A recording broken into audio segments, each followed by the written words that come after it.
Welcome to the Aquest Podcast. This is a special edition.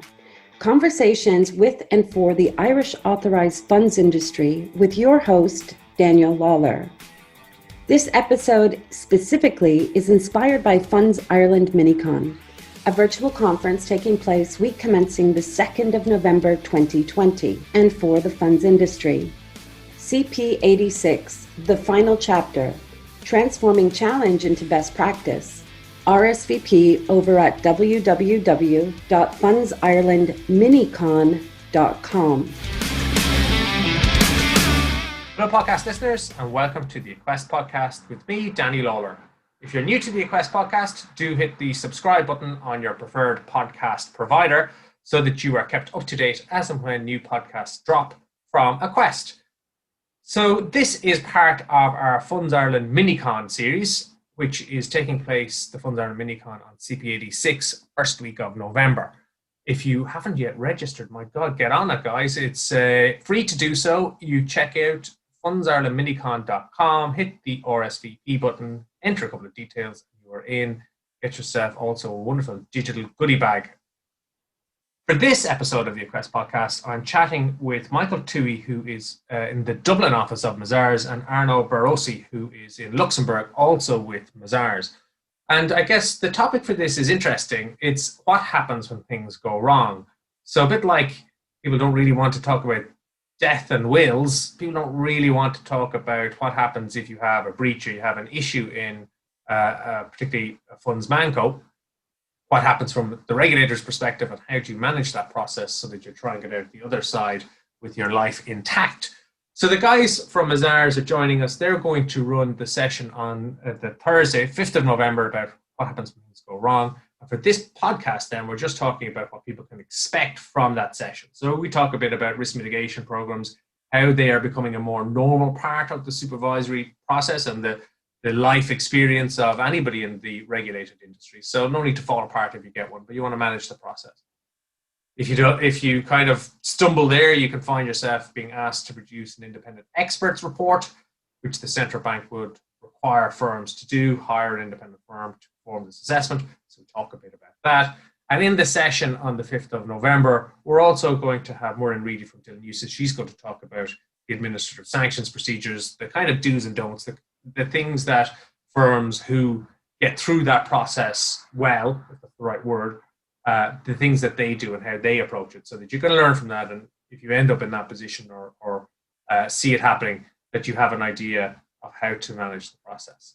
So that's the topics. That's what we're going to cover in this podcast of the this episode of the Aquest Podcast. Even hope you enjoy it. As I said, if you aren't already registered, get on to fundsirelandminicon.com and put your name in the hat for the CP86 MiniCon. Right, on with the show. Hello, Michael and Arnaud. Very welcome to the Aquest Podcast. Great to have you guys here. Good morning. Morning, Danny. Thanks for having us on. Well, I said great to have you. We know that one of the sessions that we're looking at the CP86 Funds Ireland MiniCon is all around what happens when things go wrong. I guess it's the kind of topic you hope you never have to get too deep into, but can land at your doorstep by hook or by crook. So very interesting to cover it in CP86 MiniCon and give people an idea for at least where they start should they find themselves in this situation. So Michael, what is it that at the session you're hoping people who attend will get from it? How are you going to make them better people? Thanks, Danny. Look, I think from my point of view, I'm hoping those listening in will get a view, I think, really into some of the matters that we're certainly seeing in relation to addressing RMPs that obviously we don't want anyone to have to deal with, but there is, a likelihood that down the road they will have to deal with it at a point in time. It is relatively new ground for the asset management sector, obviously specifically so in Ireland, and so that's why we're delighted to have Arnaud on the line. He was a director in our asset management advisory practice in Luxembourg. Just from my conversations with Arnaud to date, I think the CCF in Lux are probably a tad ahead of the CBI in terms of the quantum of reviews. They don't call it R&B programs, but they call it letters of observation. So I suppose having his perspective from a Lux point of view would be interesting as well. So I suppose that's probably the main points that we're certainly going to be focusing on. during the MiniCon series.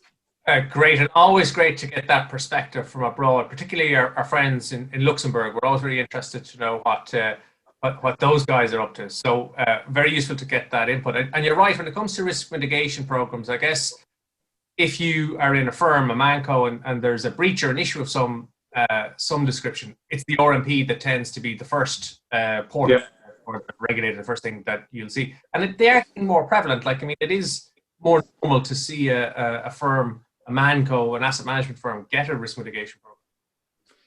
Yeah, certainly. I think it's probably a fair assessment to make. Like, albeit that it is a relatively new concept for the asset management community, but we've definitely seen more RMPs being issued to ManCos within the last 18 months. I suppose we can't lose sight of the fact that this has been there for a very long time in the wider regulatory environment in terms of the banking and insurance sector. So the CBI are certainly well versed on the RMP process, and I'm sure they'll be talking to their colleagues in banking and insurance. So I suppose in their eyes, I'm sure they already have a preconceived concept of how they perceive ManCos should be managed and how they should address any RMPs that are going to be issued to them. So I suppose it is going to be more and more prevalent. Yeah, and I think from my perspective, Michael, that's right. I think that risk mitigation program is a fairly normal tool that supervisors use in other sectors, whether it's banks, and I think using it and seeing it more in the asset management industry is maybe just more a sign of the maturity of the industry and maybe the maturity of the regulator's approach to the industry, rather than a sign that there's more going wrong with asset management firms than there was in the past. How are things in Luxembourg, Arnaud? You have these letters of observation. Are they kind of normal enough for firms to get them after an on-site inspection? Is it a fairly well-worn path in supervision in Luxembourg? So the point on the Luxembourg point of view, especially since the issuance of the ESMA opinion back in 2017, where the ESMA clearly said for national authorities to do some further supervision on asset manager, then CSF issued a new circular back in 2018, which clearly sets what they do expect in terms of substance oversight management bodies' duties. And therefore, since I would say 4 or 5 years, from a Luxembourg point of view, CSSF first hired significantly people from the industry on the on-site inspection side to supervise and do some on-site inspection to asset manager. And again, one of the outcomes, so they do have a clear life cycle how to run an on-site inspection. And you have the outcome is to receive what we call in Luxembourg the letter of observation, where based on the subject on the on-site supervision, CSSF do address some observation, which can be significant, and do expect from a specific timeline to get a response. And one of the key elements is to have a proper remediation plan. The point is maybe some actors or market players sometimes do not understand the impact that could be to answer to this type of letter and have a proper remediation that could be supervised and should be supervised by especially the board to make sure that you clearly implement what CSF expects. Yeah, absolutely. And you make a great point there about ESMA, because we're certainly seeing of the two things that's on ESMA's mandate that really affect us, which is completion of the single rule book and then supervisory convergence. The single rule book work is, they've gone a long way down that path post-crisis, and there is really a focus on supervisory convergence. So you can see and anticipate that like things like the ESMA Brexit opinions, but then how they look at how regulators supervise. So it's probably across the union that you're seeing supervisory teams in regulators being beefed up and more expected of how regulators interact with and supervise firms. Michael, I guess we'll probably look a bit at the practicalities of a risk mitigation program and the steps involved and how it works when you have an engagement with the regulator during the session at MiniCon. Yeah, we will. I suppose it's important to take it in context. I mean, for other industries, I wouldn't say it's business as usual, but it's not a very strange concept to have an ORMP coming out of a PRISM review or a number of ORMPs. I think the tone of the letter from the CBI is important as well, and so is obviously the nature of those specific ORMPs. We're clear it's ORMPs. It's not. we're not going down the road of sanctions or anything like that at a point in time, but certainly it's vitally important that they are addressed adequately, because obviously, I know Mirren is doing a session on enforcement and the sanctioning process, but obviously the manner in which a ManCo will deal with an ORMP is a very important point that needs to be addressed. Absolutely, and as you say, Michael, there are easier ORMPs and harder ORMPs. Yeah. Like on our side, when we work with clients, if they're getting ready for an engagement, we're kind of saying, well, you probably get one, but what you want to make sure is that you're prepped and you do your best so that you get one that's more straightforward and easier to comply with, rather than one that is going to really take you to the pin in terms of expenses and time and effort to get the RMP sorted, because you don't want to do a poor job on addressing your risk mitigation program. Yeah, no, exactly. And I suppose, you've seen to avoid situations where you have an ORMP, you've sought to address it, you've responded to the CBI, and it follows on with an additional ORMP because you haven't appropriately addressed the first one. So that is an issue, and it probably brings you to greater problems down the road. But I suppose that the ORMP process, from the central bank's point, is really tried and trusted. They're looking at risks at a medium to high range. They suppose they construct an action to address or reduce the risk, and an ORMP is given a deadline, which varies. I think that the longest ORMP deadline I've seen is 12 months. Some are 3 months, probably 6 months is the average. Those ORMPs they're sent to the firms. They're required to provide the CBI then with appropriate information to allow the CBI to make that assessment that it has been addressed. And obviously, if the ORMP has been addressed, the action is closed. But as I said earlier, if it's not addressed, you're getting into a further ORMP. And I suppose that brings you additional potential problems down the line in terms of, those independent experts report and, additional costs and additional time on the part of the ManCo potentially. Absolutely. And I think we're going to touch on independent expert reports. Yeah. But Arnaud, on your side of the fence, in Luxembourg, do you find something similar, that the letters of observation there are degrees by which they are pushy on firms? Like you might have seen where the observations are pretty straightforward to address. There's others, they're quite hard.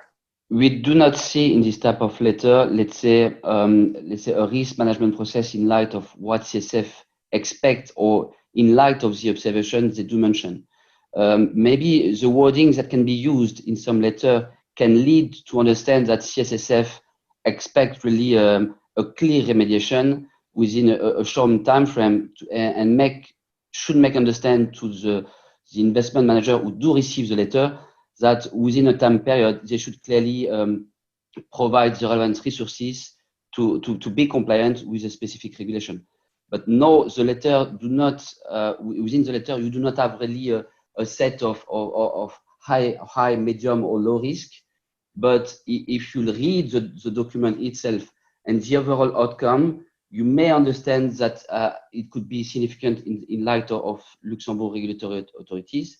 By the way, some market players received, outside of the observation letter, a cover letter where now, and since 2 or 3 years, where CSF said, by the way, in light of our on-site inspection that occurred 6 months ago, and based on our outcome, we believe that we may find your organization in light of this law, and they can provide already kind of amount, and can be based also on what the investment manager in the response and the remedial plan, whether CSF may analyze whether it will be robust enough, and can lead also to be published on CSF website. So I think it's a kind of different approach. I think CSF, of course, do have a risk-based approach to analyze, let's say, the outcome and of the organization and the governance of an investment fund manager, but you cannot see it clearly within the outcome and within this letter. Yeah, okay, and that's an interesting point there. So there might be a letter of observations, but it might lead you down to, might even lead down to a fine or a public admonishment if it's published on the CSSF website or something like that. I guess in Ireland, Michael, the next step after a risk mitigation program, what we're starting to see emerge are this idea of the independent expert reports, which is another topic that you're going to cover at the MiniCon session? And we've done one or two, and doing one or two at the moment, Danny. So an independent experts report, it's kind of akin to, but a little bit different if you look at the banking and insurance spheres, to a skills persons report. We've seen the UK regulator do a lot of those over the last 5 to 10 years, and we're now seeing the Irish regulator, the Central Bank of Ireland, do more. I suppose really, an independent expert report obviously provides assurance to the stakeholders. It's obviously commissioned by the company's board, but it's really looking for an independent assessment of a specific function of the Manco's operations, or a specific set of regulations that the Manco has to comply with. And obviously it's assisting the board in assessing whether further actions are required to address those issues identified. It can be a tool that the central bank use, and I suppose it can come out of a number of things. Obviously, thematic reviews is one point, but errors identified, self-identified errors, repeated errors. I suppose it just increases if you would put it on a barometer of concern for the CBI, it's just moving up and up. And we have seen as a tool the central bank are using is where they go out and ask a Manco to engage an independent firm to carry out a review of a specific matter. So yeah, we are seeing more and more of them being applied by the central bank, and maybe capacity on the central bank and resources as well is an issue, and this is, I suppose, a useful tool that they have at their disposal. Well, that's it, isn't it, Michael? It's another tool in the supervisory toolkit. So if your rules and guidance haven't put a firm in the right place, and the risk mitigation program hasn't, then before you go to something like an admin sanction, this is kind of the next step to try and nudge, beat, or otherwise encourage you into the right place. And I get, well, you can set me straight here, but one of the reasons you would, as a firm, rather not have to go through an independent expert report is that they're pretty expensive. That's kind of one of the sticks there to keep firms on the straight and narrow, make sure they do a good job on the risk mitigation program first time around, rather than having to go down the independent expert report route. They're absolutely, they can be expensive, and obviously that depends on the quantum of what's required in the scope of the review, but for sure. And also then, as well as the cost, it's the time that you are taking away your kind of key operations people on a day-to-day basis from running their business to having to deal with to an assessment like this. So I would have said yes, cost, it's something that if Mancos can avoid, they should, and also time that eats away at their frontline staff. Yeah, costly in terms of resource, time, and obviously then expense as well. And Arnaud, was there something similar in Luxembourg? Did they have this ability to require experts from outside to come in and perform an assessment? Yes, it is. In fact, by the Luxembourg law, the Luxembourg regulatory authorities do have this capacity to request from the asset manager, or let's say any financial institution, to use an external expert to carry on, let's say, a dedicated, let's say, analysis or with regard to a specific scope. We have seen it in the past for banks. So far, to the best of my knowledge, I think CSF didn't use this capacity for asset manager. But of course, that's in the toolkit, as you mentioned, of the Luxembourg regulatory authorities. Yeah, and as we see more supervisory convergence, you can kind of and I suppose the central bank, they do it isn't a case of just go and instruct a firm. Obviously, the central bank want to know who that firm is, their experience in the market to carry out such a review, and also then a big part of the biggest part of the project that we find is getting that scope of work agreed and the specific testing approach, and that's something that the central bank do want to have an input into, particularly in relation to the scope. And you may find it takes a couple of iterations before that scope and approach is finalized and ready to go, and all parties are on board with. Yeah, I wonder, did they view it as outsourcing what they would otherwise have done? Yeah, they certainly will have, because they know about supervision, so they'll certainly, having gone that far with a firm doing risk mitigation programs, they'll know what they want covered in that independent expert report.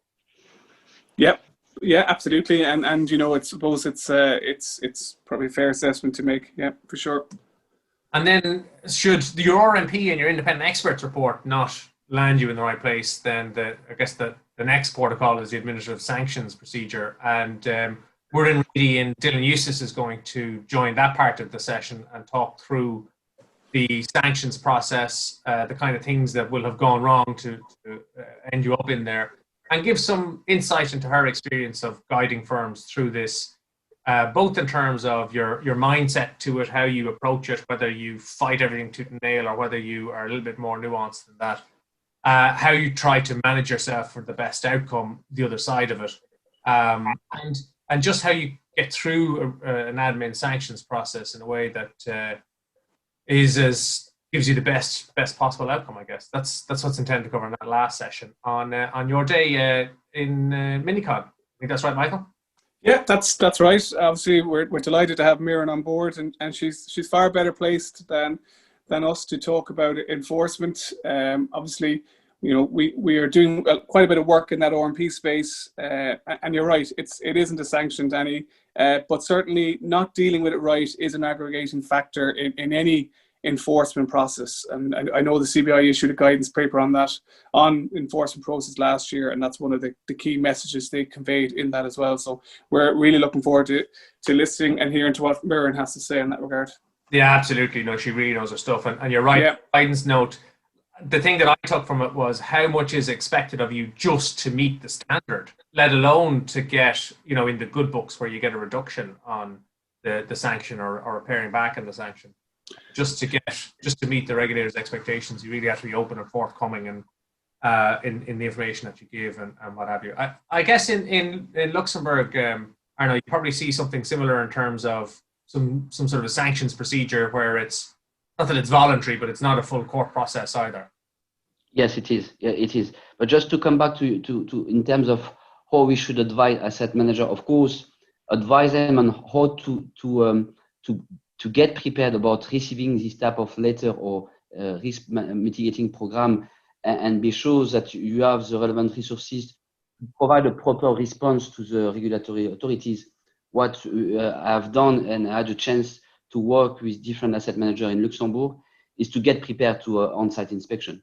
So we do a lot of mock simulation to get them prepared about this life cycle of an on-site inspection, mainly on governance, where you do cover all the subjects, even anti-money laundering, and that's a key element. I think asset manager, but also other financial institutions, should get prepared about this type of event.